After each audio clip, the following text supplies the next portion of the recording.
আল্লাহ এই যে শব্দ দিয়ে মানুষকে কষ্ট দেওয়ার অপসংস্কৃতি, বিশেষ করে ভিনদেশী যে অপসংস্কৃতি আমদানি করা হয়েছে, এই অত্যাচার এদেশে থামাতে হবে ইনশাআল্লাহ। আল্লাহ আমাদের সবাইকে তৌফিক দান করুন।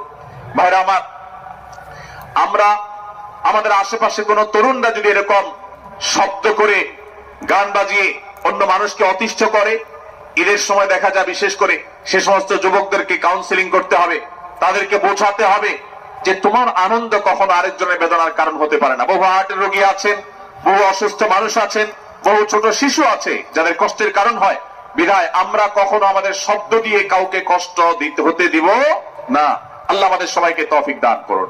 মাশাআল্লাহ, অনেকটা নীরব নিস্তব্ধ হয়েছে। আমি যে জায়গাতে ছিলাম আবার সেখানে ফিরে যাই। সূরা হুজুরাতের দ্বিতীয় শিক্ষার কথা বলছিলাম। ভাইরা, 6 থেকে 8 নম্বর আয়াত যদি আপনি পাঠ করেন সূরা হুজুরাতের, আপনি দেখতে পাবেন সেখানে আল্লাহ রাব্বুল আলামিন ঈমানদারদেরকে যেই কোন সংবাদ, যে কোন তথ্য, বিশেষ করে অনির্ভরযোগ্য সূত্র থেকে যখন পাবে, ফাসিক থেকে যখন শুনবে, যার ভিতরে আল্লাহর ভয় নাই সেরকম মানুষ থেকে যখন পাবে, সেই সংবাদ তথ্য উপাত্ত যাচাই করা ছাড়া সেই সংবাদ যেন বলে না বেড়ায়।